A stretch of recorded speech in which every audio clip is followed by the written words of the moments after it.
கிறிஸ்தியனுக்குள்ளாக அன்புடன் அழைக்கப்பட்ட அன்பு சகோதர சகோதரிகளே அனைவருக்கும் பிதாவாகிய தேவனுடைய நாமத்தால் நம்முடைய இரட்சகராகிய இயேசு கிறிஸ்துவின் நாமத்தால் அன்பின் வாழ்த்துக்கள். தேவன் நமக்கு விசேஷமாக ஆயத்தப்படுத்தி கொடுத்து அவருடைய பிள்ளைகளாக நாங்கள் மீண்டும் ஒன்று கூடி வேதத்தின் ரகசியங்களை அதில் விசேஷமாக சகரியா புஸ்தகத்தில் இருக்கக்கூடிய காரியங்களை குறித்து தீர்க்க தரிசனங்களை குறித்து ஆராய்ச்சி செய்து தந்திருக்கிறார். அந்த அடிப்படையில் நாம் கூடி வந்திருக்கிறோம். ஸோ இது எத்தனாவது வாரம்? 15வது வாரத்துக்கு நாம் இருக்கோம். 15ஆம் வாரத்தில் எந்த அதிகாரம் பார்த்துக் கொண்டிருக்கிறோம்? 6ஆம் அதிகாரத்துல 1வது வகுப்பு வந்திருக்கோம். ஸோ பிரச்சனை இல்லாம முடிஞ்சது ஒரு செஷன். இப்ப நம்ம பார்த்துட்டு இருக்கிற இந்த 6ஆம் அதிகாரம் எங்க வருது? முதல் பாகம், சகரியா புஸ்தகத்தின் முதல் பாகத்தில் முக்கியமான கட்டத்தில் வருது. 8 இரவு தரிசனம். இதுல எத்தனை தரிசனம் நம்ம பார்த்து முடிச்சிருக்கோம்? 6 பார்த்து முடிச்சிருக்கோம். எத்தனை பார்த்து முடிச்சிருக்கோம்? 7 பார்த்திருக்கோம். இந்த வாரம் நம்ம பார்க்க போறது 8வது தரிசனம். என்ன பேர் பாத்தீங்கன்னா 4 ரதங்கள். நம்ம எப்படி பேசிக் சப்ஜெக்ட்ல படிப்போம்னா சகரியாவின் 4 ரதங்கள் இதுதான் படிப்போம். சகரியாவின் 4 ரதங்கள் படிப்போம். இப்போ நம்ம படிக்க போறது பேசிக் சப்ஜெக்டோட அடுத்த ஒரு ஸ்டேஜுக்கு இப்போ நம்ம வந்துட்டோம். அந்த ஸ்டேஜில் இருந்து சப்ஜெக்ட் நம்ம பார்க்க போறோம். ஸோ எல்லா தரிசனங்களுமே என்ன நோக்கத்திற்காக சகரியாவுக்கு வெளிப்படுத்தப்பட்டுச்சு?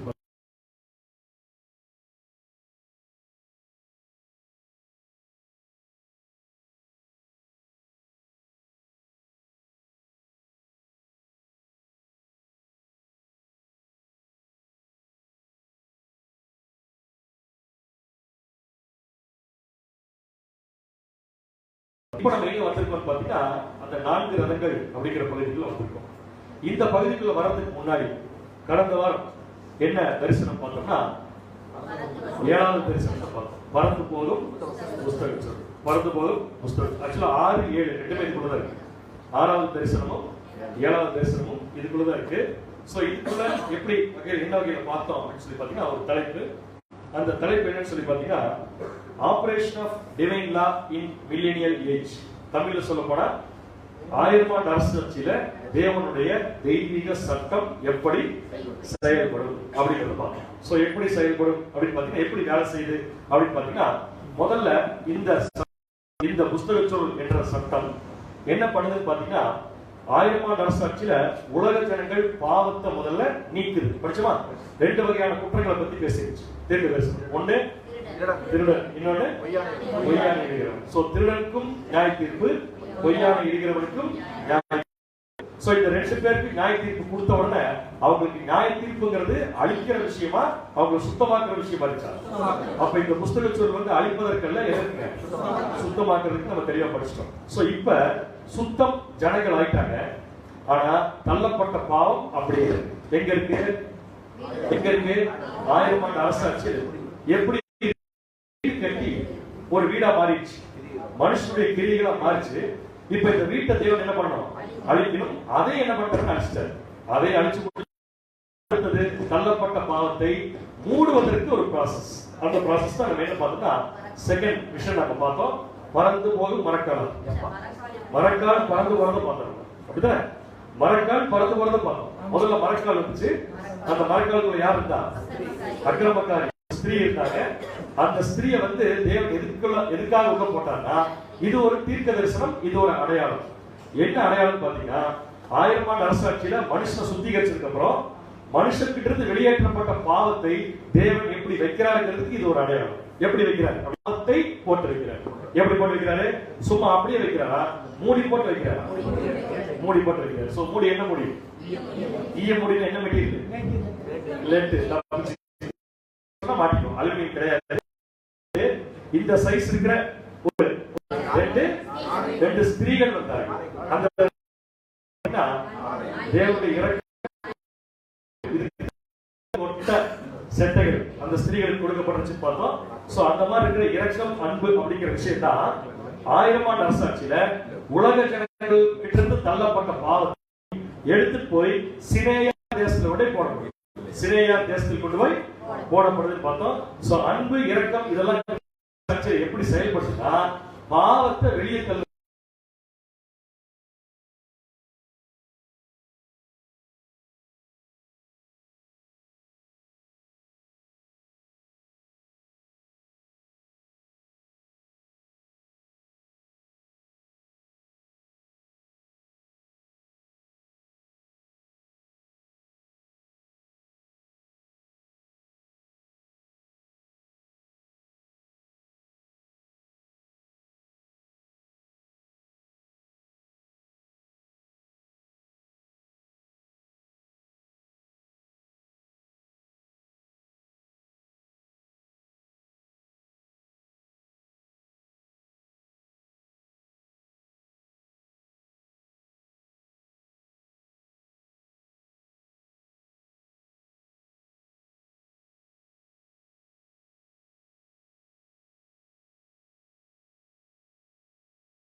என்ன காரணத்துக்காக ஒரு தேவதூதன் சொல்லி அந்த பிரச்சனை நடந்துக்கிறது இருக்கு. நம்ம பாட்டு வழக்கம் போல படிக்கிற மாதிரி படிச்சு போயிடலாம். என்ன காரணத்துக்காக? ஸ்திரீகள் வேசித்தனம். பாருங்க, வேசித்தனங்கிறதுக்காக ஸ்திரீகளை யூஸ் பண்ணது உண்மையா இந்த இடத்துல ஒத்துக்கலாம், இந்த இடத்துல ஒத்துக்கலாம். ஏன்னா இது உள்ள போனது யாரு? ஒரு பாவத்தை. என்ன பேரு? அப்ப அக்கிரமக்காரிங்கிற இடத்துல பாவங்கிறதுக்காக வேசிக்கிற பதில் கொடுக்கலாம் பொருந்தும்.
அப்படியே படிச்சு வச்சு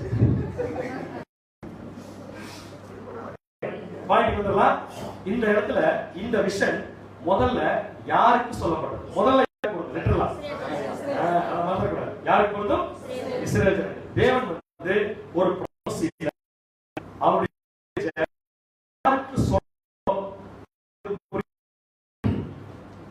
முதல்ல யாருக்கு அப்ப இஸ்ரேல் ஜனங்களுடைய லாங்குவேஜ் தான் சொல்வாரு.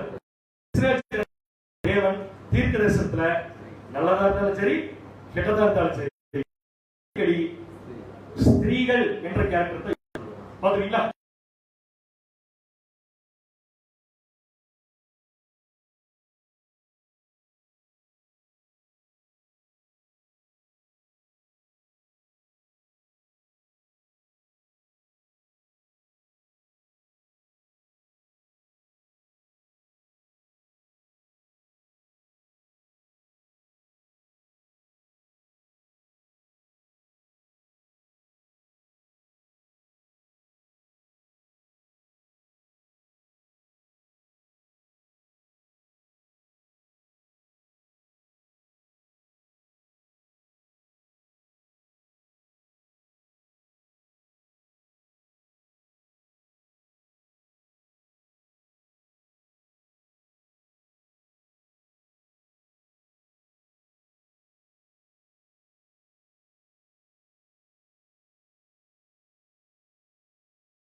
வராங்க.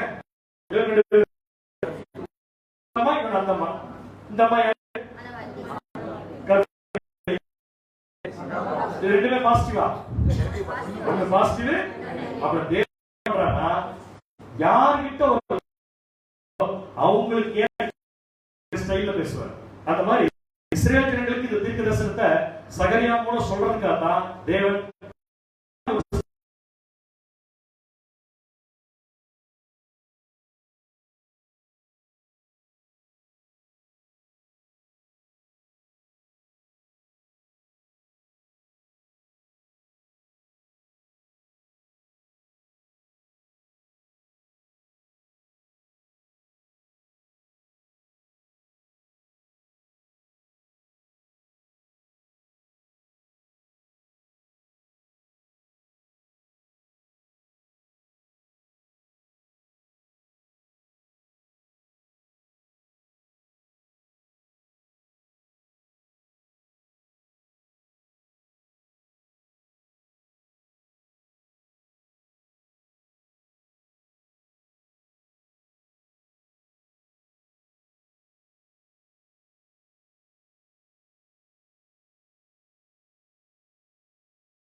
வந்துச்சு.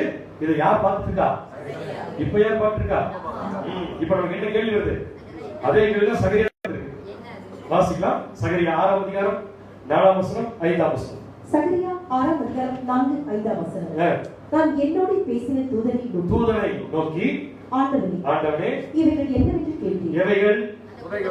அந்த குதிரைகள், ரதங்கள்.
ஏன்னா இன்ஃபர்மேஷனுக்கு ஒரு ஆர்டர் இருக்கு, ரதங்கள் வருவதற்கு ஒரு ஆர்டர் இருக்கு. என்ன ஆர்டர் சொல்லி பாத்தீங்கன்னா, ஒன்றில் பூட்டப்பட்டிருந்த கருப்பு குதிரைகள் வடதேசத்திற்கு. அப்ப என்ன இன்ஃபர்மேஷன் நமக்கு கொடுக்குறாங்கன்னா, வடக்கு திசையில எந்த குதிரை போச்சு, எந்த ரதம் போச்சு, அந்த மாதிரி கொடுக்குற இன்ஃபர்மேஷன். சோ முதல்ல என்ன ஆரம்பிக்கிறாங்கன்னா, கருப்பு குதிரைகள் எங்க போச்சாமா? வடதிசை நோக்கி புறப்பட்டு போச்சு. அடுத்தது வெண்மையான குதிரைகள் அவர்களின் பின்னாலே புறப்பட்டு. இப்ப ஆறு மாறிடுச்சு. கருப்புக்கு அப்புறம் எது வந்துச்சு? இப்ப முதல்ல இங்க சிவப்பு வந்துச்சு, இங்க எது முதல்ல வந்துச்சு? அதுக்காக கருப்பு முதல்ல வச்சு நான் சொல்ல வரல, கருப்பை பார்த்தா இன்ஃபர்மேஷன் வருது. சோ கருப்பு குதிரைகள் எங்க போயிருக்கு சொல்லி பாத்தீங்கன்னா வடதிசையை நோக்கி போனது. அடுத்தது வெள்ளை குதிரை எந்த திசை நோக்கி போச்சு? அது பின்னாலேயே போச்சு. எனக்கு தெரியும் எந்த திசை, வடக்கு திசை தான். கரெக்டா? அடுத்து மூணாவது பாயிண்ட், புள்ளி புள்ளியான குதிரைகள். புள்ளி புள்ளியான குதிரையா, புள்ளி புள்ளியான சிவப்பு குதிரையா? அதை மறந்துக்கூடாது. புள்ளி புள்ளியான சிவப்பு குதிரையோ தென் தேசத்துக்கு அப்படி ஆப்போசிட், வடக்குக்கு ஆப்போசிட். எந்த டைரக்ஷன் போயிடுச்சாமா? தென் திசைக்கு புறப்பட்டு போயில. சிவப்பு குதிரைகளோ அங்க முதல்ல வந்து கடைசியாச்சு. சிகப்பு குதிரைகளோ வென்றால் அப்படின்னா ஒரு தனி வசனம், ஒரு தனி பாயிண்ட சிவப்பு குதிரை கொடுக்கிறார். சிவப்பு குதிரைகளோ வென்றால் புறப்பட்டு போய் பூமியிலே சுற்றி திரியபடி கேட்டு. டைரக்ஷனே வரல, எந்த டைரக்ஷன் போச்சுன்னு வரல. அதுக்கு பதிலா என்ன இன்ஃபர்மேஷன் கொடுக்கப்பட்டிருக்கு பாத்தீங்கன்னா பூமியிலே சுற்றி திரியும்படி என்ன பண்ண படிச்சாமா கேட்டுக்கொண்டனர். அதற்கு அவர் போய் பூமியில் சுற்றி திரியுங்கள் என்றார். எந்த குதிரை?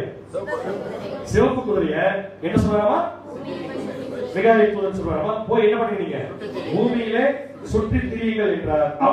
அப்படியே பூமியிலே சுற்றி திரிந்தனர். எந்த குதிரை? மிகால் முடியலமா? சொல்லுங்க முதல்ல. அங்க வாங்க. கருப்பு குதிரை, வெள்ளை குதிரை வடக்கு திசை, சிவப்பு குதிரை தென் திசை. அதுக்கு அர்த்தம் கேட்டேன். எவ்வளவு அலட்சியம் பாருங்க. பூமியிலே சுற்றி கேட்டுக்கொள்ளப்படும் புள்ளி புள்ளியான சிவப்பு குதிரைகள் எந்த டைரக்ஷன் போச்சு? தென் திசைக்கு போச்சு. இந்த கடைசியா வந்திருக்கிற 7ஆம் வசனத்துல சிவப்பு குதிரை, அந்த சிவப்பு குதிரைங்கிற வார்த்தை சிவப்பு குதிரை மட்டும் கிடையாது, சேர்த்துக்கணும். ஏன்னா புள்ளி புள்ளியான சிவப்பு குதிரை, அப்ப இது வெறும் சிவப்பு கிடையாது, வேற ஒரு சிவப்பு இருக்கு. அந்த கண்டுபிடிக்கிறதுக்கு ஆங்கில பைபிள்ல போய் வச்சா பே அப்படின்னு சொல்லி போட்டிருக்காங்க. வேர்ட். சோ இந்த பே அப்படிங்கிற வேர்டுடைய திசைக்கு எந்த குதிரை வச்சு? புள்ளி புள்ளியான சிகப்பு. சிகப்பு குதிரை எங்க போச்சுன்னு கேட்டீங்கன்னா பூமி எங்கும் சுற்றி திரியும்படி கேட்டுக்கொள்ளப்படும். இவ்வளவுதான் இன்ஃபர்மேஷன். சோ இந்த 4 குதிரை மனசுல ரெக்கார்ட் ஆயிடுச்சா? இப்ப ஒரு அடிஷனல் இன்ஃபர்மேஷன் கொடுத்து இந்த விஷயம் க்ளோஸ் பண்றாரு சகரியா. அந்த அடிஷனல் இன்ஃபர்மேஷன் என்னன்னா சகரியா 6ஆம் அதிகாரம் 8ஆம் வசனம். சகரியா 6ஆம் அதிகாரம் 8ஆம் வசனம். பின்பு அவர் என்னை கூப்பிட்டு. யாரை கூப்பிட்டு? சகரியாவை கூப்பிட்டு, பார், வடதேசத்து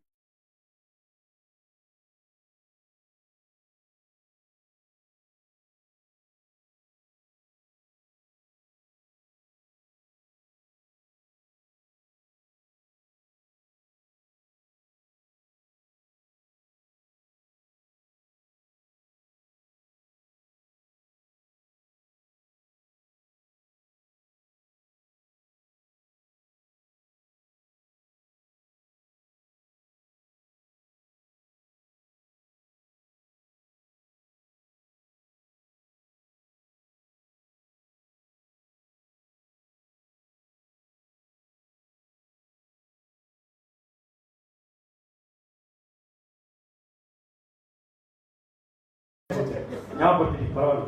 சோ கருப்பு குதிரை, வெள்ளை குதிரை. இப்ப அடுத்தது சகரியால இந்த குதிரைக்கு விளக்கம் கண்டுபிடிக்கணும்னா, இந்த குதிரைக்கு ஈஸியா விளக்கம் கண்டுபிடிக்கணும்னா, உங்களுக்கு ஏற்கனவே பழக்கம் இருக்கு, நம்ம குதிரைகளை பத்தி சகரியால படிச்சிருக்கோம். சேம் கலர், குதிரையின் மேல் ஏறி புறப்பட்டு, குதிரை மேல் ஏறி ஒரு புருஷன் உட்கார்ந்துருக்காரா, அவருக்கு பின்னாடி 3 குதிரை இருக்கு. அந்த 3 குதிரை என்ன குதிரை? ஒன்று நல்ல குதிரை, இன்னொரு கெட்ட குதிரை. அங்கதான் பிரச்சனை. சோ 3 ஹார்சஸ் நிக்குது, புருஷன் ஒரு ஹார்ஸ் மேல ஏறிக்கிறாரு. அந்த 3 குதிரையுடைய கலர் பாத்தீங்கன்னா ஒன்று சிகப்பு, இன்னொன்னு மங்கனது, இன்னொன்னு வெண்மை. எந்த கலர் மட்டும் இங்க லைட்டா மாறி இருக்கு? கீழே இருக்க சேப் போட்டுருங்க, கீழே இருக்க சேப் போட்டுறோம். ஏன் போட்டுறோம்? அது புருஷன் ஏறி உட்கார்ந்து இருக்க குதிரை, அது நம்ம வேண்டியது இல்லை. இப்ப நம்ம மேல இருக்கிற 3 குதிரை பாருங்க, இந்த 3 குதிரையும் அங்க நின்று இருந்தத முதல் சாப்டர்ல நம்ம பார்த்தோம். பார்த்தோமா இல்லையா? சோ இந்த 3 குதிரை என்ன கலர்? இங்க ஃபர்ஸ்ட் சாப்டர் என்ன கலர்? சிவப்பு, மங்கை நிறம், வெண்மை. இங்க என்ன கலரு? சிகப்பு, சிகப்பு, வெள்ளை, கருப்பு. அப்ப மங்கின நேரத்தை என்ன சொல்லி எடுக்கலாங்க? கருப்பு. அங்கே கருப்பு சொல்லிட்டா பார்த்தா என்னமா ஞாபகம் இல்லையா? மங்கின கலருக்கு மங்கின சிவப்புன்னு பார்த்தோம். இந்த இடத்துல இப்ப கருப்புன்னு வந்திருக்கு. சோ இதுக்கு என்ன விளக்குங்கிறது அப்படியே நம்ம போக பார்க்கலாம். ஓகேவா? சோ இப்ப நம்ம திசைகளை கன்ஃபார்ம் பண்ணிடலாம். கன்ஃபார்ம் பண்ணிடலாமா? நான் பண்ணிட்டேன், நீங்களும் பண்ணிடுங்க. எப்படி பண்றது சொல்லி பார்த்தா மனசுல இருக்காது. என்ன ஆகும்?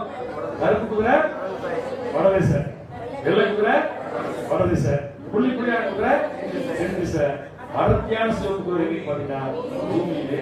இப்ப நமக்கு என்ன சந்தேகம் வருது? இந்த அடர்த்தியான சிவப்பு குதிரை மட்டும் எந்த டைரக்ஷன் போச்சுன்னு சொல்லியிருந்தாங்கன்னா ஈஸியா கண்டுபிடிச்சிடலாம். ஏன்னா மத்ததெல்லாம் எந்த டைரக்ஷன் சொல்லியாச்சு, டைரக்ஷன் வச்சு குதிரை கண்டுபிடிச்சிடலாம் இல்லையா?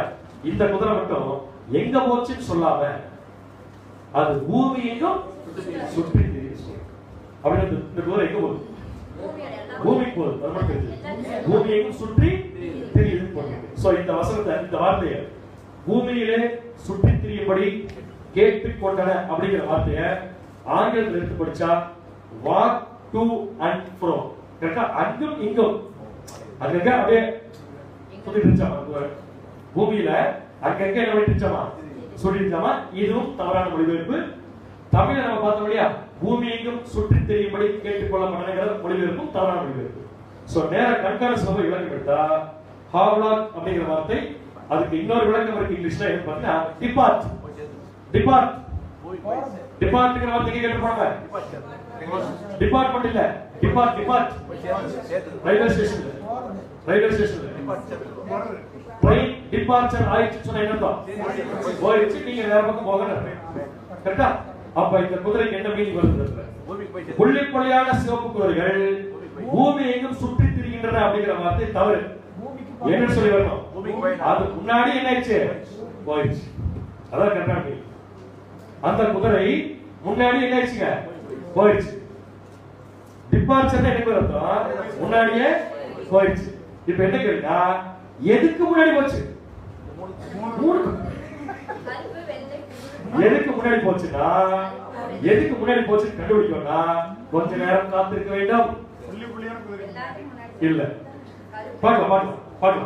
சோ எதுக்கு முன்னாடி போச்சுங்கிறத கண்டுபிடிக்கிறதுக்கு இந்த தீர்க்க தரிசனத்துடைய அர்த்தத்தை நம்ம முதல்ல இப்ப ஸ்டார்ட் பண்ணோம்.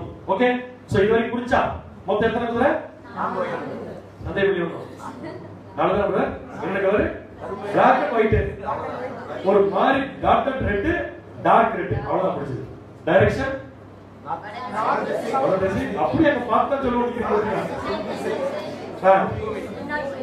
சொல்லிட்டு கடைசி அந்த புள்ளி புள்ளியான அடர்த்தியான சிவப்பு குதிரை எந்த டைரக்ஷன் சொல்லி கேட்டீங்கன்னா முன்னாலேயே நேச்சது போயிடுச்சு. இவ்வளவுதான் இன்ஃபர்மேஷன் இருக்கு. சோ நம்ம தீர்க்க தரிசனத்துடைய விளக்கத்தை ஸ்டார்ட் பண்ணலாம். முதல்ல இந்த தீர்க்க தரிசனத்தின் விளக்கத்தை கண்டுபிடிக்கணும்னா முதல்ல இங்க வரக்கூடிய பர்வதங்கள் என்ன அப்படின்னு கண்டுபிடிக்கணும். கரெக்டா? பர்வதங்கள் என்னன்னு கண்டுபிடி. தேவன் பாருங்க, எந்தெந்த விஷயத்தை அடையாள பாஷையில பேசினா கூட அடையாள பாஷையின் அர்த்தம் கண்டுபிடிக்கிறதுக்கு பக்கத்துல ஒரு க்ளூ வச்சிருவாங்க. அந்த க்ளூல இருந்து நம்ம ஸ்டார்ட் பண்ணுவோம். இப்ப இங்க நம்ம கண்டுபிடிக்க வேண்டியது மலை, பர்வதம். மலையா மலைகளா? மலையா மலைகளா? அப்ப மலைகளுக்கு நடுவேனா ரெண்டு மலைக்கு கீழ் இருக்கிற பகுதியில அப்படி சொல்லி இந்த மலை என்ன மலை? அது க்ளூ இருக்காது. அது காப்பர் மெட்டீரியல். என்ன material? Copper. So copper material இருக்கிற மலை எந்த மலை? கோயம்புத்தூர்ல இருக்கிற மலைகள் சொல்லலாமா? காப்பர்ல மலை எங்க இருக்கும்? காப்பர்ல மலை எங்க இருக்கு கேட்டேன். சரியான பதில். வாசிக்கலாம் பாருங்க. உபாகமம் 8ஆம் அதிகாரம் 7, 8, 9. உபாகமம் 8ஆம் அதிகாரம் 7ஆம் வசனம் முதல். உன் தேவனாகிய கர்த்தர் உன்னை நல்ல தேசத்திலே பிரவேசிக்க பண்ணுகிறார். அது பள்ளத்தாக்குகளிலும் மலைகளிலிருந்து புறப்படுகிற ஆறுகளும் ஊற்றுகளும் ஏரிகளும் உள்ள தேசம். ஆறுகளும் ஊற்றுகளும் ஏரிகளும் உள்ள தேசம். அது கோதுமையும் வார்கோதுமையும் திராட்சை செடிகளும் அத்தி மரங்களும் மாதளம் செடிகளும் உள்ள தேசம். எந்த தேசம் வருது? கோயம்புத்தூர். கோயம்புத்தூர்ல மாதளம் முளைச்சது என்ன ஆகுது? அடுத்து நெக்ஸ்ட் அது ஒலிவ மரங்கள். முளைக்குதா வீட்ல? சரி, அது ஒலிவ மரங்களும் எண்ணெயும் தேனும் உள்ள தேசம். எண்ணெயும் தேனும் உள்ள தேசம். அடுத்து நெக்ஸ்ட் அது தாழ்ச்சி இல்லாமல் அப்பம் புசிக்கத்தக்கதும் ஒன்றும் உனக்கு குறைவுபடாததுமான அங்க ஒண்ணு கூட இருக்கிற ஜனங்களுக்கு குறைவே கிடையாது. அடுத்தது அது கல்லுகள் இரும்பா அந்த தேசத்துல கல் எப்படி இருக்குமாமா? இரும்பா இருக்குமாமா. அடுத்தது செம்பு வெட்டி எடுக்கத்தக்க மலைகள் உள்ளதுமான தேசம். செம்பு வெட்டி எடுக்கத்தக்க மலைகள் உள்ள தேசம். அப்படின்னா மலை பூரா செம்பு. கரெக்டா? இந்த விஷயத்தை தேவன் எங்க கொண்டு வைக்கிறார் பாத்தீங்கன்னா, சகரியாவுக்கு காண்பிக்கிற விஷயத்துல 2 மலை இருக்கு. அந்த மலை வெண்கலம் சொன்னாலே இப்ப அந்த 2மே ராஜ்யமா? மலைனா ராஜ்யமா? எந்த ராஜ்யம்? இஸ்ரேல் ராஜ்யம். அப்ப 2 மலைகள் என்பது எதை குறிக்கும்னா, இஸ்ரேலின் 2 ராஜ்யங்கள். சொல்லலாமா? இஸ்ரேலின் 2 ராஜ்யங்கள். இஸ்ரேலின் 2 ராஜ்யங்கள் என்னென்ன? என்னென்ன? ஒன்று முதல் ராஜ்யம். நீங்க ஸ்ட்ராங் ஆன்சர் இல்லைன்னா அப்படிதான் எடுத்துக்குவேன். ஒண்ணு யூத ராஜ்யம், இன்னொன்னு இஸ்ரேல் ராஜ்யம். புரிஞ்சா? அப்படின்னா இப்ப புறப்பட்டு போற எல்லா ரதங்களுமே எதற்காக போகுது, எங்க இருந்து போகுதுன்னு சொல்லி பாத்தீங்கன்னா, இஸ்ரேல் தேசத்தோட அங்க இருந்து போகுது. அங்க இருந்து புறப்பட்டு போகுது. வச்சுக்கலாம் அப்படி. ரைட். அடுத்த பாயிண்ட். என்ன புறப்பட்டு போகுது? என்ன மழை புறப்பட்டு போதா? மழை புறப்பட்டு கண்டிப்பா போகாது. என்ன போகுதுன்னு சொல்லி பாத்தீங்கன்னா, ரதங்கள் போகிறது. இப்ப நம்ம கண்டுபிடிக்கணும், ரதங்கள் எதை குறிக்கிறது? போருக்கு போகிறது. ரதங்கள் என்பது சொல்ற மாதிரி போருக்கு போனவங்க எடுத்துக்கலாம். பட் இந்த இடத்துல அந்த அர்த்தத்துல தேவனை சொல்லல. மனுஷன் பண்ணாதான் அது போர், தேவன் பண்ணாருன்னா அதுக்கு பேர் வேற. சோ மனுஷன் பண்ணா அது போர், தேவன் பண்ணா அதுக்கு பேரு நியாய தீர்ப்பு.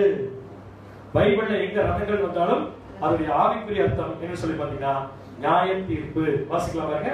ஏசாயா 66 அதிகாரம் 15ஆம் வசனம். ஏசாயா 66 அதிகாரம் 15ஆம் வசனம். இது தம்முடைய கோபத்தை உக்கிரமாகவும், தேவன் தம்முடைய கோபத்தை எப்படி வச்சிருக்காரமா?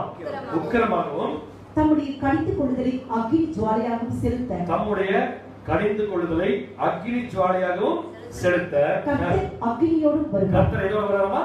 அக்கினியோடு வருகிறார். பெருங்காற்றை போன்ற தம்முடைய ரதங்களோடும் வருவார். எதோடு வருவாரமா? பெருங்காற்றை போன்ற தம்முடைய கவனிக்கல வசனம். கரெக்டா? ரதங்களோடு வருவார். அப்ப எதுக்காக தேவன் வர்றாரு? ஒரு நியாய தீர்ப்பு செய்யணும். அப்ப ரதங்கள்ல வர்றது நியாய தீர்ப்பு குறிக்கிறதுனால இந்த இடத்துல ரதங்கள்ல எதை எடுத்துக்கலாமா? தேவனுடைய நியாய தீர்ப்பு. எப்படி எடுத்துக்கலாமா? இன்னொரு வசனம் கூட வாசிக்கலாம். 68ஆம் சங்கீதம் 17ஆம் வசனம். 68ஆம் சங்கீதம் 17ஆம் வசனம். தேவனுடைய ரதங்கள் 10,000களும் 1000,000களுமாய் இருக்கிறது. தேவனுடைய ரதங்கள் எப்படி இருக்காமா? 10,000 1000 இருக்காமா? ஆண்டவர் பரிசுத்த ஸ்தலமான சீனாயில் இருந்த வண்ணமாய் அவைகளுக்குள் இருக்கிறார். மெய்யாகவே தேவன் எதுக்காக வரார் அப்படின்னு சொல்லி பாத்தீங்கன்னா, அது ஒரு process. அந்த process பேர் தான் நியாய தீர்ப்பு. வாசிக்கலாம் பாருங்க. மெய்யாகவே தேவன் தம்முடைய சத்துருக்களின் சிரசையும், தம்முடைய சத்துருக்களின் சிரசையும், அக்கிரமங்களில் துணிந்து நடக்கிறவருடைய அக்கிரமங்களில் துணிந்து நடக்கிறவருடைய மயிருள்ள உச்சத்தலை என்ன வருமா? அப்ப உச்சத்தலை உடைக்க வராருன்னா அதுக்கு பேர் என்ன?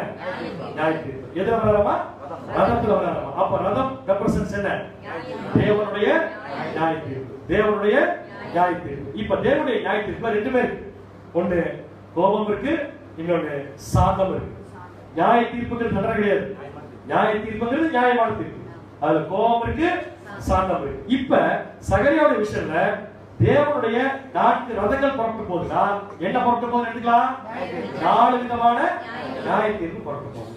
அந்த 4 விதமான நியாய தீர்ப்பும் சாந்தம் பண்றதுக்கு போதா, கோபமா போதா? கோபமா போதா, சாந்தமா போதா இருக்கு. அங்கேயே கூறு. எங்க கூறுக்குன்னா, இவைகள் சர்வலோகத்திற்கும் ஆண்டவராய் இருக்கிறவருடைய சமூகத்திலிருந்து புறப்படுகிற வானத்தின் 4 ஆவி. 4 ஆவி. இந்த 4 ஆவிக்கு என்ன விளக்கம் கண்டுபிடிச்சாச்சா? அது கோபமா சாந்தமா கண்டுபிடிச்சோம். ஆவி அப்படிங்கிற வார்த்தை இருக்கியா, அது அப்படியே இங்கிலீஷ்ல படிச்சா ஸ்பிரிட். ஸ்பிரிட் அப்படிங்கிற வார்த்தைக்கு என்ன மீனிங்? ருவாக். ருவாக்ங்கிறதுக்கு என்ன அர்த்தம் சொல்லுங்க? பரிசுத்த ஆவி, காற்று. சொல்ல முடியல. அதே மாதிரி இன்னொரு மீனிங் இருக்கு. That is called anger. Anger meaning கோபம். புரியுதா? அப்ப இந்த 4 நியாயத்திற்குமே தேவன் சாந்தம் பண்றதுக்கு அனுப்புறாரா, கோபத்தின் நிமித்தம் அனுப்புறாரா? அனுப்புறாரு. அப்ப இந்த 4 நியாயத்திற்கும் 4 விதமான ரதங்கள் மூலமா போதா, ஒரே ரதமா? ரதம் ஒரே மாதிரி தான் இருக்கு, குதிரைகள் தான் கலர் மாறிட்டு இருக்கு. அப்படின்னா இது என்ன இருக்கலாம்னா டிவைன் ஜட்ஜ்மெண்ட். இந்த ரதங்கள் ஏன் இங்க குறிப்பிடப்பட்டிருக்குன்னா அது ஒரு இடத்துல இருந்து ஒரு இடத்துக்கு என்ன இருக்கு டிராவல் ஆகுது. ஏன் டிவைன் ஜட்ஜ்மெண்ட் சொல்றோம்னா இதை செய்யறது யாருன்னு சொல்லி பாத்தீங்கன்னா தேவன். ரைட்? அப்படின்னா ரெண்டு மலை இருந்துச்சு, அந்த ரெண்டு மலைக்கு நடுவில் இருந்து 4 ரதங்கள் புறப்பட்டு போச்சு. எல்லாரும் ஒண்ணா போச்சா? ஒண்ணு பின்னாடி ஒண்ணு போச்சா? அப்படின்னா தேவனுடைய நியாயத்திற்கு எப்படி போகுது? ஒண்ணு பின்னாடி இன்னொரு போகுது. யார் நிமித்தமா போகுது? அதுக்கு தான் 2 மலை. இந்த 2 மலை எதை குறிக்கும்? அப்ப இஸ்ரேல் ஜனங்கள் நிமித்தமாக, இஸ்ரேல் ஜனங்களுக்காக எடுத்துக்கலாமா? இஸ்ரேல் ஜனங்களுக்காக தேவன் ஒரு தெய்வீக, ஒண்ணு இல்ல 4 தெய்வீக நியாய தீர்ப்பை செய்ய போறார். 4 தெய்வீக நியாய தீர்ப்பை செய்ய போறார். யாருக்கு அகைன்ஸ்டா? யாருக்கு அகைன்ஸ்டா? உலக ஜனங்களா? இப்ப இஸ்ரேல் ஜனங்களுக்கு அகைன்ஸ்டா செய்யறாருன்னா கண்டிப்பா உலக ஜனங்களா சொல்லக்கூடாது. எப்படி எடுக்கலாம்? யார் யாரெல்லாம் இஸ்ரேல் ஜனங்களை அடிமைப்படுத்துறார்களோ அவங்களுக்கு எதிராக தேவன் 4 விதமான நியாய தீர்ப்புகளை கொடுப்பார். அந்த 4 விதமான ஜனங்கள் யாருக்கு கண்டுபிடிக்கிறதுக்கு 4 விதமான குதிரைகளை இண்டிகேட் பண்ணியிருக்காங்க. ரைட்? அந்த 4 விதமான ராஜ்யங்கள் என்னன்னு கண்டுபிடிக்கிறதுக்கு 4 விதமான குதிரைகளை யூஸ் பண்ணியிருக்காங்க. திருப்பி சொல்லட்டுமா? 2 பர்வதம். என்ன பர்வதம் அது? வெண்கல பர்வதம். அது எதை குறிக்கும்? பர்வதம் ராஜ்யம். வெண்கல பர்வதம்ங்கிறது இஸ்ரேல் ராஜ்யம். ரதம் என்பது நியாய தீர்ப்பு. ரதம் மாறுதா? சேம் ரதமா? சேம் ரதம். ஆனா குதிரையுடைய கலர் மட்டும் மாறுது. அப்படின்னா தேவனுடைய நியாய தீர்ப்பு பண்ற விதம் என்ன போறதில்ல, மாற போறதில்ல. ஆனா ஏன் ஒண்ணு பின்னாடி ஒண்ணு போகுதுன்னா இஸ்ரேல் ஜனங்களை ஒண்ணு பின்னாடி ஒண்ணு அடிமைப்படுத்தின 4 சாம்ராஜ்யங்களுக்கு அகைன்ஸ்டா தேவனுடைய நியாய தீர்ப்பு போகிறது. எந்தெந்த ராஜ்யங்கள் எதை வச்சு கண்டுபிடிக்கலாம்? எந்தெந்த குதிரைகள் போதோ அந்தந்த குதிரை வச்சு அந்த நியாய தீர்ப்பு எந்த ராஜ்யத்துக்கு அகைன்ஸ்டா போகுது கண்டுபிடிச்சிருக்கேன். எந்தெந்த குதிரை போதோ அதை வச்சு எந்தெந்த ராஜ்யத்திற்கு அகைன்ஸ்டா தேவன் நியாய தீர்ப்பு செய்ய போறாருன்னு கண்டுபிடிச்சிடலாம். சோ முதல் குதிரை கருப்பு, இரண்டாவது குதிரை வெள்ளை, மூணாவது குதிரை, நாலாவது குதிரை புள்ளிப்புள்ளியான, 2 புள்ளிப்புள்ளியான குதிரை அடர்த்தியான சிவப்பு குதிரை. அடர்த்தியான அப்படின்னா இந்த 4 கலரை வச்சு 4 ராஜ்யம் வந்து இப்ப நம்ம என்ன பண்ணணும்? கண்டுபிடிக்கணும். ஆனா வெரி ஈஸி. ஏன்னா கண்டிப்பா இந்த 4 ராஜ்யங்களும் இஸ்ரேல் ஜனங்களுக்கு அகைன்ஸ்டா ஏதோ ஒரு காரியத்தை பண்ணிருப்பாங்க. அல்லது இஸ்ரேல் ஜனங்களை அடிமைப்படுத்திருப்பாங்க, அல்லது இஸ்ரேல் ஜனங்களை கொடுமைப்படுத்திருப்பாங்க. அந்த மாதிரி 4 ராஜ்யம் கலரோட வச்சு நம்மளால சொல்ல முடியுமா? கடைசி குதிரை மட்டும் எப்படி எடுத்துக்கணும்? முன்னாடி இல்லைச்சு போயிடுச்சு. கடைசி குதிரை மட்டும், கடைசி குதிரை இல்ல, அடர்த்தியான சிவப்பு குதிரை முன்னாடி இல்லைச்சு போயிடுச்சு. அடர்த்தியான சிவப்பு குதிரை முன்னாடியே போயிடுச்சு. போயிடுச்சா இல்லையா? போயிடுச்சு அப்படின்னு வசந்தம் இருக்கு. என்ன கண்டுபிடிக்கல. இப்ப இந்த குதிரைகள்ல ஃபர்ஸ்ட் சகரியா விஷயம் பாக்குறப்ப எந்த குதிரை வச்சு? வெள்ளை. அடர்த்தியான. சந்தேகம் இருக்கா? சகரியா 6:2 படிங்க. சகரியா 6ஆம் அதிகாரம் 2ஆம் வசனம். முதலாம் ரதத்தில் சிவப்பு குதிரைகள். அப்ப ஃபர்ஸ்ட் வந்த குதிரை எது? அடர்த்தியான சிவப்பு. எங்க போச்சு? முன்னாடி. எங்க போச்சு? இப்ப நம்ம இஸ்ரேல் வடதிசை தெற்கு திசை போட்டியா? அது எதற்கு வடக்கு திசை, எதற்கு? சோ இஸ்ரேலுக்கு வடக்குல என்ன இருக்குன்னா பாபிலோன். ஒரு இன்ஃபர்மேஷன். இஸ்ரேலுக்கு தெற்குல என்ன இருக்குன்னா அசீரியா. ஞாபகம் வச்சுக்கோங்க. இப்ப முதல் குதிரை எது? திருப்பியும் முதல்ல ஸ்டார்ட் பண்ணிருக்கோம். என்ன குதிரை? அடர்த்தியான சிவப்பு. தமிழ் பேர் எப்படி போட்டுச்சு? பூமியிலே சுற்றி திரியும்படி கேட்டுக்கொண்டு. அர்த்தம் என்ன சொல்லி பார்த்தோம்? நமக்கு முன்னாடியே எதுக்கு முன்னாடி போச்சு? ஒரு படம் போட்டிருக்கேன், அதை வச்சுக்கோங்க. இந்த குதிரை என்ன குறிக்கும்? இந்த குதிரை எதை குறிக்கும்? ராஜ்யம். கரெக்டா? நியாய தீர்ப்பு தான். பட் குதிரையுடைய கலர் வச்சு எந்த ராஜ்யத்துக்கு அகைன்ஸ்டா அது போர் கண்டுபிடிக்கும். அப்ப முதல் குதிரை சிவப்பு குதிரைனா இந்த குதிரை எந்த ராஜ்யத்தை குறிக்கும் கண்டுபிடிக்கணும். அதுக்கு க்ளூ அந்த குதிரை, அந்த ராஜ்யம் முன்னாடியே போச்சு. யாருக்கு முன்னாடி போச்சு? இஸ்ரேல் இன்னைக்கு இல்லையா இஸ்ரேல் ஜனங்கள்? கருப்பு குதிரை வேண்டாம். இந்த குதிரை முன்னாடியே போயிடுச்சுல. யாருக்கு முன்னாடியே போச்சு? படம் மேல போட்டுருக்கு.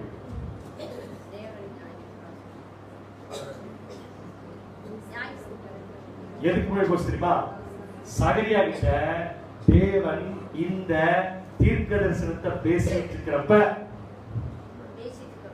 சகரியா கிட்ட தேவன் இந்த தீர்க்க தரிசனத்தை பேசிட்டு இருக்கிறப்ப அந்த ராஜ்யம் போயிடுச்சு. பாபிலோன். சரியான பதில் அசீரியா. அசீரியா குதிரை என்ன கலர்? அசீரியா குதிரை என்ன கலர் கேட்டேன். என்ன ஒரு புதுசா திடீர்னு இப்படி ஒரு கேள்வி கேட்கறீங்க? புதுசா கேட்கல. ஒன்னாவது சாப்டர்ல இப்படிதான் பதில் சொல்லிக்கிட்ட. புரிஞ்சா புரியல? எதற்கு முன்னால அந்த குதிரை போயிடுச்சுன்னா அந்த ராஜ்யம் சகரியா கிட்ட தேவன் இந்த ப்ராபஸை சொல்லிட்டு இருக்கிறப்பயே முன்னாடியே போயிடுச்சு. கரெக்ட். அசீரியா அப்படிங்கறது சரியான பதில். அசீரியனுடைய ராஜ்யம் சகரியா கிட்ட தேவன் இந்த தீர்க்கதரிசனத்தை சொல்லி 100 வருஷத்துக்கு முன்னாடியே கம்ப்ளீட்லி டெஸ்ட்ராய் போயிடுச்சு. அப்படின்னா அசீரியா இஸ்ரேல் ஜனங்களை கொடுமைப்படுத்தலையா? கேப்சர் பண்ணி வச்சிருந்தாங்க இல்லையா? அப்ப தேவனுடைய முதல் நியாய தீர்ப்பு முதல் குதிரை வழியா வருது. எந்த குதிரை? சிவப்பு குதிரை. சிவப்பு குதிரை எந்த ராஜ்யம் கனிஷ்டா? அசீரியா கனிஷ்டா. ஏற்கனவே நியாய தீர்ப்பு என்ன ஆயிடுச்சு? முடிஞ்சாச்சு. அதை தான் தேவன் ப்ராபஸி எப்படி சொல்றாருன்னா அந்த குதிரை ஏற்கனவே என்ன ஆயிடுச்சு? போயிடுச்சு. அப்ப அசீரியா அப்படிங்கிற விஷயம் சகரியா இந்த தீர்க்கதரிசனத்தை கேட்டிருக்கிறப்ப அப்படி ஒரு ராஜ்யமே இல்ல. இல்லையா? வாசிக்கலாம். வாசனம் ஏசாயா 14 அதிகாரம் 25 வசனம் 26 வசனம். ஏசாயா 14 அதிகாரம் 25 26 வசனங்கள். அசீரியனை என் தேசத்திலே முறித்து. என் தேசத்திலே முறித்து. அசீரியனை என் தேசத்திலே முறித்து. என் மலைகளின் மேல் அவனை மிதித்து போடு. என் மலைகளின் மேல் அவனை என்ன பண்ணுவேன்? கரெக்ட்டா வந்துச்சா? சோ ஏற்கனவே தேவன் அசீரியன் என்ன பண்ணாரு? மினிஸ்டர். அடுத்து அப்பொழுது அவருடைய நுகம் அவர்கள் மேல் இருந்து விலகி. அவர்கள் மேல் இருந்து விலகி. அவருடைய சுமை அவர்கள் தோளிலிருந்து நீங்கும். 26 வசனம். தேசம் அனைத்தின் மேலும் நிர்ணயிக்கப்பட்ட யோசனை இதுவே. யோசனை இதுவே. சகல ஜாதிகள் மேலும் நீட்டப்பட்டிருக்கிற கையும் இதுவே. சகல ஜாதிகள் மேலும் நீட்டப்பட்டிருக்கிற கையும் இதுவே. அப்ப முதல் இஸ்ரேல் ஜனங்களை அடிமைப்படுத்துறது யாருதான்? அசீரியர்கள் தான். முதல் தேவனுடைய நியாய தீர்ப்பும் யார் மேலதான் போயிருக்குன்னு பாத்தீங்கன்னா அசீரியர்கள் தான். ஆனா தேவன் இந்த தீர்க்கதரிசனத்தை சொல்லும் போது அசீரிய ராஜ்யமே இல்லைங்கிறத எப்படி ப்ராஃபிட்டிக்கலா பேசியிருக்காரு? எப்படி ப்ராஃபிட்டிக்கலா பேசியிருக்காரு? ஏற்கனவே இந்த அடர்த்தியான சிவப்பு குதிரை என்னாச்சுங்க? அப்ப மொத்தம் எத்தனை குதிரை பேலன்ஸ் இருக்கு? அப்ப சகரியா 3 குதிரை அழியறத பார்க்கலாம். 3 குதிரை பட்ட ராஜ்யங்கள் அழியறத பார்க்கலாம். இப்ப இருக்கிறப்ப வடதேசத்துக்கு 2 குதிரை போகுது. வடதேசத்துக்கு 2 குதிரை போகுது. என்ன குதிரை? கருப்பு குதிரை, வெள்ளை குதிரை. சொல்லுங்க பார்க்கலாம். வடக்கு திசையில என்ன ராஜ்யம் இருக்கு? பாபிலோன். வடக்கு திசையில இன்னொரு ராஜ்யம் வந்துச்சு. அது என்னது? ஏதோ. கரெக்டா கவனிக்கலாம். வடக்கு திசையில ஃபர்ஸ்ட் வந்த ராஜ்யம் கருப்பு.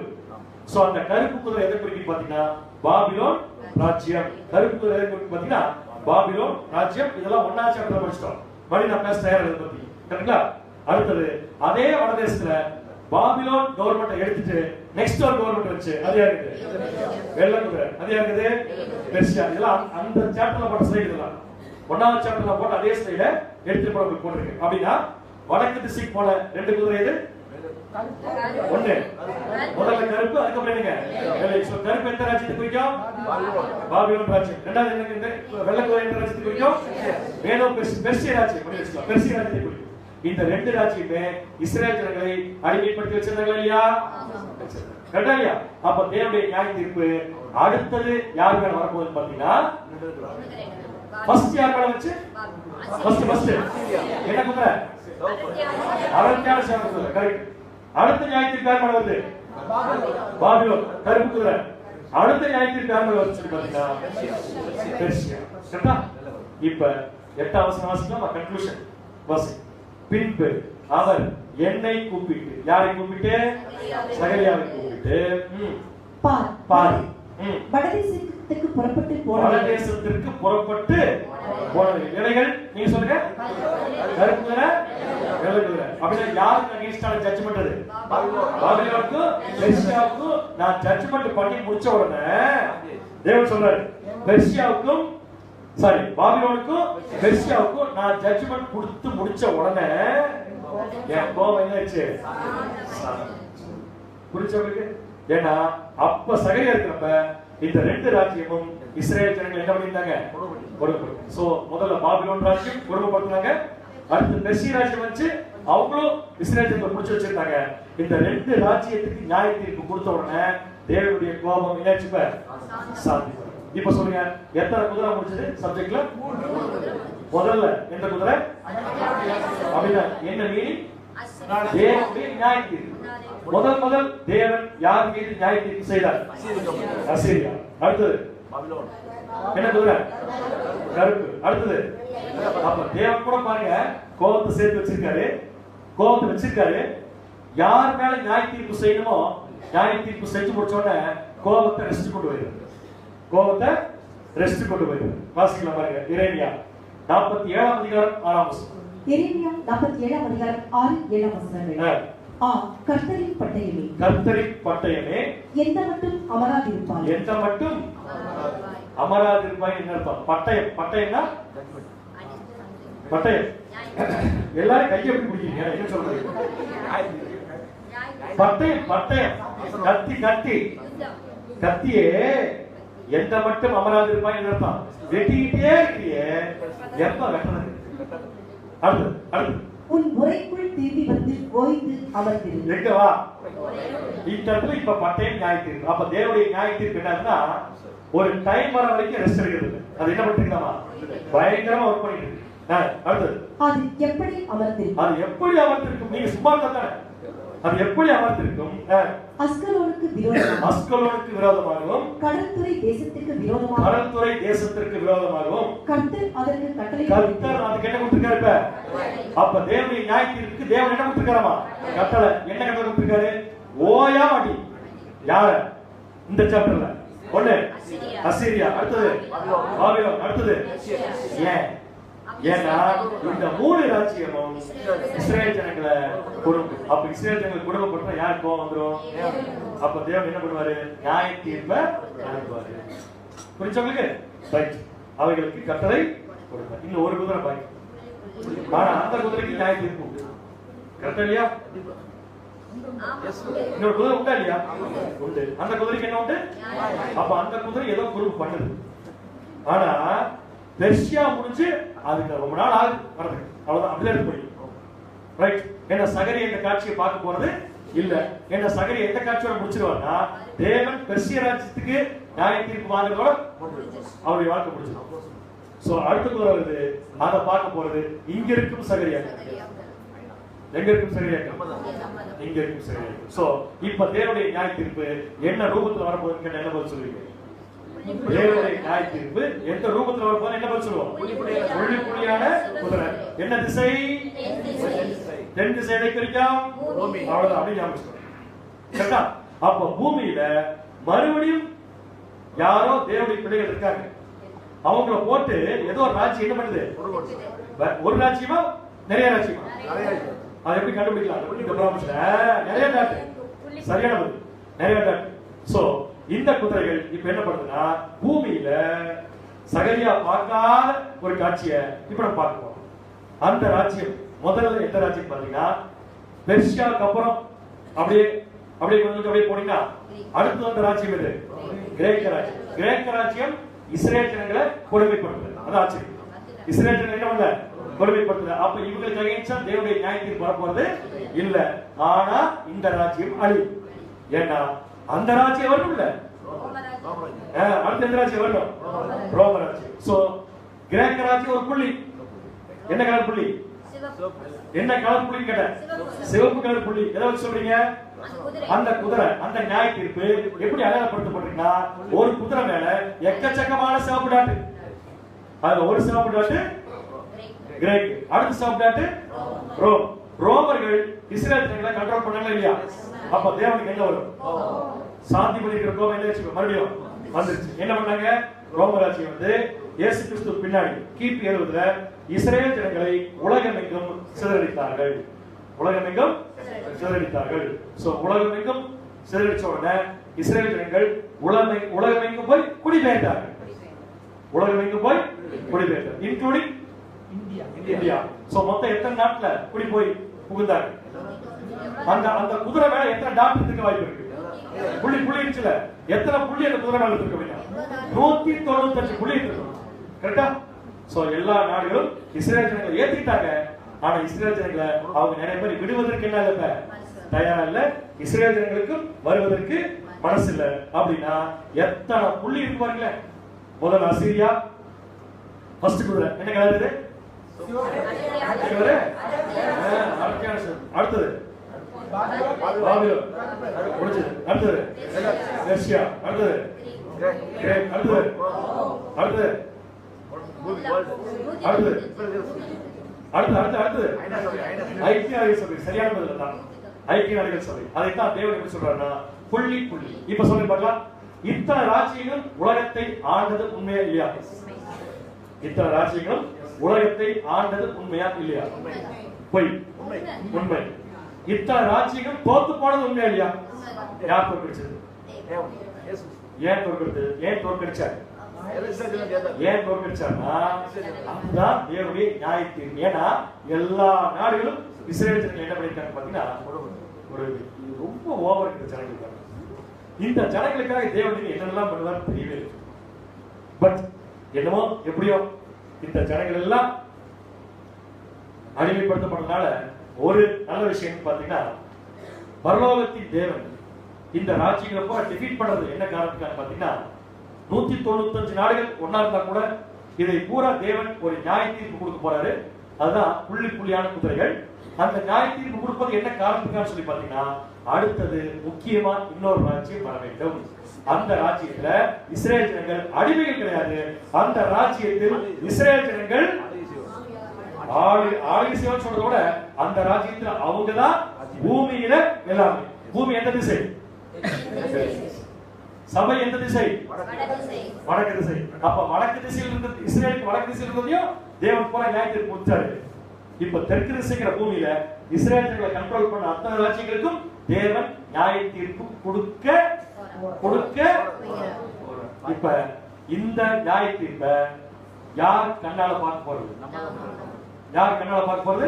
நம்ம தான். மிச்சம் இருக்கிற 3 நியாய தீர்ப்புல ஒண்ண அந்த சகரியாவே பார்க்கல. எதை? என்ன குதிரை? அடக்கியான கருப்பு. மிச்சம் 2 சகரியா பார்த்தாரு. கருப்பு வெள்ளை. அதுக்கப்புறம் அவர் போயிட்டாரு. ஆனா ப்ராசஸ் தொடர்ந்து நடந்துச்சு. அந்த ப்ராசஸ் என்ன? இஸ்ரேல் ஜனங்களை தொடர்ந்து அடிமைப்படுத்துச்சு. அதுக்கப்புறம் தேவன் என்ன பண்ண போறாரு பாத்தீங்கன்னா, இஸ்ரேல் ஜனங்களை ஆளுகை கடற்கரை மணல்கிற வாய்ப்பை கொண்டு வைக்க போறார். அதை உட்கார வைக்கணும்னா இந்த ராஜ்யங்களை போற தேவன் அழைச்சுதான் ஆகணும். வசனம் வாசிக்கலாம். தானியேல் 2ஆம் அதிகாரம் 44ஆம் வசனம். தானியேல் 2ஆம் அதிகாரம் 44ஆம் வசனம். அந்த ராஜாக்களின் நாட்களில், எந்த ராஜாக்களின் நாட்களில்? அந்த ராஜாக்கள் எந்த ராஜாக்களின் நாட்களில்? ப்ராஃபட்டிக்கலா சொல்லப்போனா புள்ளி புள்ளியான சிவப்பு குதிரை. 195 டாட். அந்த ராஜாக்களின் நாட்களிலே பரலோகத்தின் தேவன் என்றென்றைக்கும் அழியாத ஒரு ராஜ்யத்தை எழுப்பப்படுவார். என்றென்றைக்கும். ஏன்? அப்ப இது பண்ணி பார்த்தா ஏன் அழிஞ்சது? எல்லா ராஜ்யங்களும் இஸ்ரேல் ஜனங்கள் என்ன பண்ணிருக்காங்க? ஒடுக்கிருக்காங்க. அடுத்தது வரப்போற ராஜ்யத்துல இஸ்ரேல் ஜனங்களை யாரும் ஒடுக்க போறதில்ல. அவங்கதான் கடற்கரை மணலா இருந்து தேவனுடைய திட்டத்தை செயல்படுத்த போற ஜனங்கள். அவ்வளவுதான். என்றென்றைக்கும் அழியாத ராஜ்யத்தை எழுப்பப்படுவார். அந்த ராஜ்யம் வேறே ஜனத்துக்கு விடப்படுவதில்லை. வேறே ஜனத்துக்கு விடப்படுவதில்லை. ஒரு கல் கையால் பெயர்க்கப்படாமல் மலையிலிருந்து பெயர்ந்து அதுவா வந்து உருண்டு வந்து இரும்பையும் வெண்கலத்தையும் களிமண்ணையும் வெள்ளியையும் பொன்னையும் நொறுக்கினதை நீ கண்டீர். இப்ப யார் கேட்டா? இரும்பு, வெண்கலம், களிமண்ணு, வெள்ளிய உடைச்சத பார்த்தோமா இல்லையா? நாங்க எங்க பார்த்தோம்? நாங்க எங்க பார்த்தோம் தானே கேக்குறீங்க? இரும்பு நீங்க உடைச்சத பார்க்கல, களிமண் உடைச்சத பார்க்கல, கோல்டு உடைச்சத பார்க்கல, வெள்ளி உடைச்சத நீங்க பார்க்கல. எங்க பார்த்தோம்? அதான் நீங்க பார்த்தோம் சொல்றோம்ல, இங்க பார்த்தோம். இப்ப இங்க பார்த்தோம் அசீரியா, பாபிலோன் கோல்டு, மேதோ பெர்சியா, வெண்கலம் பார்த்தோமா இல்லையா? அடுத்தது ரோம், இரும்பு, வெண்கலம், வெள்ளி, வெள்ளி அது. அதுக்கப்புறம் கிரேக்கம், வெண்கலம், அதுக்கப்புறம் இரும்பு, ரோம். இப்ப 195 நாடுகள் ஒன்று கலக்காம களிமண்மா இருக்குது. அந்த களிமண்மா இருக்கிற நாட்கள் ராஜாக்களுடைய நாட்களிலே தேவன் என்றென்றைக்கும் அழியாது இருக்கிற ஒரு ராஜ்யத்தை. அப்படின்னா தானியேல் 2ஆம் அதிகாரத்தை நாம எங்கேயும் படிக்கலாம், எங்கேயும் படிக்கலாம், எங்கேயும் படிக்கலாம். சகரியா 6ஆம் அதிகாரத்திலையும் படிக்கலாம். இன்னொரு கேள்வி கேள்வியில கேட்காதீங்க, ஒரு பயமா இருக்கு. சகரியா 2ஆம் அதிகாரத்தை தானியேல் 6ஆம் அதிகாரத்தில் படிக்கலாம். வேற எங்க படிக்கலாம்? சகரியா 2ஆம், சாரி, தானியேல் 2ஆம் அதிகாரம். வெளிப்படுத்துற விசேஷத்துல வராது. மிருகம் வரும். எங்க வரும்? கேள்வி புரியலையா? ஆமா, புரிஞ்சிருக்காது. ஏன்னு கேட்டா, நான் தானியேல் 2ஆம் அதிகாரம் 2ஆவது பேசுகிறேன். என்ன தெரிஞ்சாதான் சொல்லுங்க. தானியேல் 2ஆம் அதிகாரத்துல தான் உலக நாடுகளுடைய வீழ்ச்சியை பத்தின விஷன்ஸ் காண்பிக்கப்படும். கரெக்டா? கரெக்டா? அதே மாதிரி சகரியா 6ஆம் அதிகாரத்துல உலக ராஜ்யங்கள் வீழ்ச்சியை பத்தின விஷன் காண்பிக்கப்படும். இந்த ரெண்டையும் உள்ளடக்கிய விஷன் இன்னொரு இடத்துல இருக்கு. எங்க இருக்கு?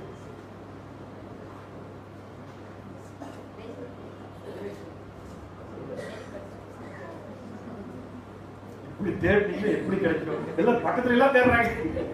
எங்க இருக்குன்னா தானியேல் 7ஆம் அதிகாரத்திலும் இருக்கிறது. இருக்கிறதா இல்லையா? இப்போ தானியேல் 7ஆம் அதிகாரத்தில் என்ன இருக்குது என்று முதல்ல சொல்லுங்கள், அப்புறம் நாங்க முடிவு பண்றோம். தானியேல் 7ஆம் அதிகாரத்தில் என்ன இருக்குமா? ஒவ்வொரு மிருகமா எங்க இருந்து வரும்? சமுத்திரத்துல ஒன்று பின் ஒன்று. முதல்ல வந்த மிருகம், முதல்ல வந்த மிருகம் கரடி. கரடி மட்டும் கேட்டுச்சு. முதல் வந்த மிருகம் சிங்கம். என்ன ராஜ்யம்? பாபிலோன். இரண்டாம் வந்த மிருகம் என்ன ராஜ்யம்? பார்த்தோமா இல்லையா? சோ எல்லா விஷயமும் பைபிள்ல தேவன் தீர்க்கதரிசனத்துல உள்ளடக்கி இருக்காங்க, ஞாபகப்படுத்திருக்கார். சோ மறுபடியும் நம்ம இங்க வந்துடலாம். இப்ப இந்த விஷயம் தானியேலுக்கு தேவன் சொல்லியிருக்காரு. யாருக்கும் சொல்லியிருக்காரு? சகரியாவுக்கு. எதுக்காக இந்த விஷயம் போய் இஸ்ரேல் ஜனங்களுக்கு சொல்லணும்? இப்ப சகரியாவுக்கு தேவன் எதுக்காக பேசினாரு இந்த விஷயம்? அவர் போய் சொல்லணும். யாருக்கு சொல்லணும்? இப்ப இஸ்ரேல் ஜனங்களுக்கு போய் இதை சொல்லி இப்பதான் படிச்சோம். இஸ்ரேல் ஜனங்கள் ஆலயம் கட்டுறதுக்கு அவங்களுக்கு 3 விஷயம் தேவை. ஒண்ணு அஷூரன்ஸ், இன்னொன்னு என்கரேஜ்மெண்ட், இன்னொன்னு இது 3 இப்ப படிச்சது இருக்கு இல்லையா? எப்படி தெரியுமா? சகரியாவுக்கு தேவன் சொல்றாரு, கவலைப்படாதீங்கப்பா, உங்களை முதல்ல அசீரியா அடிச்சான், அவனை அடிச்சிட்டேன். புரியுதா இல்லையா? உங்களை முதல்ல அசீரியா அடிச்சாங்க, நான் உங்க நியாயத்தீர்ப்பு கொடுத்துட்டேன். அடுத்தது உங்களை யார் அடிச்சாங்க? அவங்க கொடுத்தாச்சு. அடுத்து ஒண்ணு அடிச்சிருக்குது, அது கொடுத்துருவேன். அடுத்தது இன்னொன்னு அடிப்பாங்க, அவங்களே அடிச்சிருக்கு. சோ உங்களை அடிக்கிறவங்க நான் அடிப்பேன். இப்ப யாராவது உங்களை வந்து அடிச்சா பயப்படாம போயிடும். புரிஞ்சா? இதுக்காகத்தான் தேவன் இந்த தீர்க்கதரிசனத்தை சொல்லியிருக்காரு. அப்ப உலக ராஜ்யங்கள்லாம் ஸ்ட்ராங்கா இருக்க மாதிரி நடிச்சிட்டு இருக்கு. இஸ்ரேல் ஜனங்கள் தான் ஸ்ட்ராங்கா போறாங்க. அதோட ஸ்ட்ராங்கா போறது நம்ம தான். அப்ப நாம் உலக ராஜ்யங்களை உடைக்கலாமா கட்டலாமா? டஃபான விஷயம். உலக ராஜ்யங்களை நாம் உடைக்க வந்திருக்கோமா கட்ட வந்திருக்கோம்? எதுக்கு வந்திருக்கோம்? அப்ப உலக ராஜ்யத்துக்கு நம்ம கீழ்ப்படிக்கலாம். டஃபான கொஸ்டின்ல கேட்ட டைம் கொடுக்க மாதிரி யோசிச்சு உலக ராஜ்யத்துக்கு நம்ம கீழ்ப்படி மாட்டோம். நான் சொல்றது என்ன உங்களுக்கு புரிஞ்சா? உலக ராஜ்யங்கள் நம்மளை கண்ட்ரோல் பண்ண முடியாது. அந்த அந்த மாதிரி கேட்டேன், கட்டாயமா கண்ட்ரோல் பண்ண முடியும். ஆனா நம்ம எங்க இருந்தாலும் தேவனுக்கு பிடிச்ச மாதிரி இருக்கும், அதுல எந்த மாற்றமே இல்லை. கரெக்டா? சோ தானியேல் பாபிலோன் கொடுத்த மாதிரி நாம எப்படி இருக்கோம் பாத்தீங்கன்னா, கோணலும் மாறுபாடான சந்ததி நடுவில் இருந்தா கூட குற்றமற்றவர்களா இருந்து காமிச்சா எப்பேற்பட்ட ராஜ்யத்தையும் நம்ம நல்ல நடக்கையும் கூட உடைக்கலாம். ஏன்னா தேவனே எல்லா ராஜ்யத்தையும் உடைக்கத்தான் வந்திருக்காரு. வாசிக்கலாம் பாருங்க. சங்கீதம் 2ஆம் சங்கீதம் 9ஆம் வசனம் 10ஆம் வசனம். 2ஆம் சங்கீதம் 9, 10ஆம் வசனங்கள். இரும்பும் கோலால் அவர்களை நொறுக்கி குயக்களத்தை போல் அவர்களை உடைத்து போடுவீர் என்று சொன்னார். குயக்களத்தை போல் அவர்களை நீங்க என்ன பண்ணுவீங்க? உடைத்து போடுவீர் என்று சொன்னார். இப்பொழுதும் ராஜாக்களே உணர்வடையுங்கள். பூமி நியாயாதிபதிகளே எச்சரிக்கையார்கள். தேவன் இன்னும் கொஞ்ச நாள்ல இந்த பூமியில கண்ணுக்கு தெரிகிற ராஜ்யத்தை கம்ப்ளீட்டா டெஸ்ட்ராய் பண்ணிட்டு, சாத்தானுடைய ராஜ்யத்தை டெஸ்ட்ராய் பண்ணிட்டு கண்ணுக்கு தெரியக்கூடிய கிறிஸ்துவுடைய ராஜ்யத்தை ஸ்தாபிக்க போறாரு. அந்த வேலை செய்யறதுக்கு தான் நம்ம வந்திருக்கோம். இப்ப நமக்கு தேவன் சொல்ற இன்ஸ்ட்ரக்ஷன்னா, என்னுடைய மாம்ச பிரகாரமான ஆபிரகாமுடைய சந்ததியில பிறந்த ஜனங்களே கை வச்சா நான் சும்மா உள்ள. நீங்க யாரு? நீங்க யாரு? திருப்பி எங்கிட்ட கேட்டாங்க யாரு? நீங்களே யாரு தெரியுமா? அவங்களையே வழிநடத்த போறவங்க. நீங்க யாருக்கு என்ன பண்ணிக்காதீங்க. நீங்க பாட்டுக்கு ஆலயம் கட்டிட்டே இருக்க, ஆலயத்தை கட்டிட்டே இருக்க. இடத்துல வந்தாலும் சரி வராட்டி சரி, நான் இருக்கேன், நான் காப்பாத்துவேன். எனக்கு பயந்து நீங்க நடந்தீங்கன்னா கண்டிப்பா நீங்க தான் என்னுடைய ஆலயமாக இருப்பீர்கள் சொல்லி இந்த விஷன் நமக்கு இதோட முடிச்சு. இந்த விஷன் இல்ல, விஷனே முடிச்சிருச்சு. என்ன விஷனே முடிச்சிருச்சு? 8 தரிசனங்களும் முடிச்சது. சோ அடுத்தது என்ன நடக்க போகுதுன்னா, ஆலயம் கட்டும் போது அங்க நடந்த சம்பவங்கள், அதைத்தான் தேவன் சகரியாவுக்கு அடுத்த போர்ஷன்ல காமிச்சிருக்காரு. அது என்னங்கிறத நம்ம யூத் கன்வென்ஷன்ல முடிச்சுட்டு வந்ததுக்கு அப்புறமா என்ன பண்ணலாம் பார்க்கலாம். தேவன் தாமே நம் அனைவரையும் ஆசீர்வதித்து விளையாடுத்து வராங்க. ஆமென்.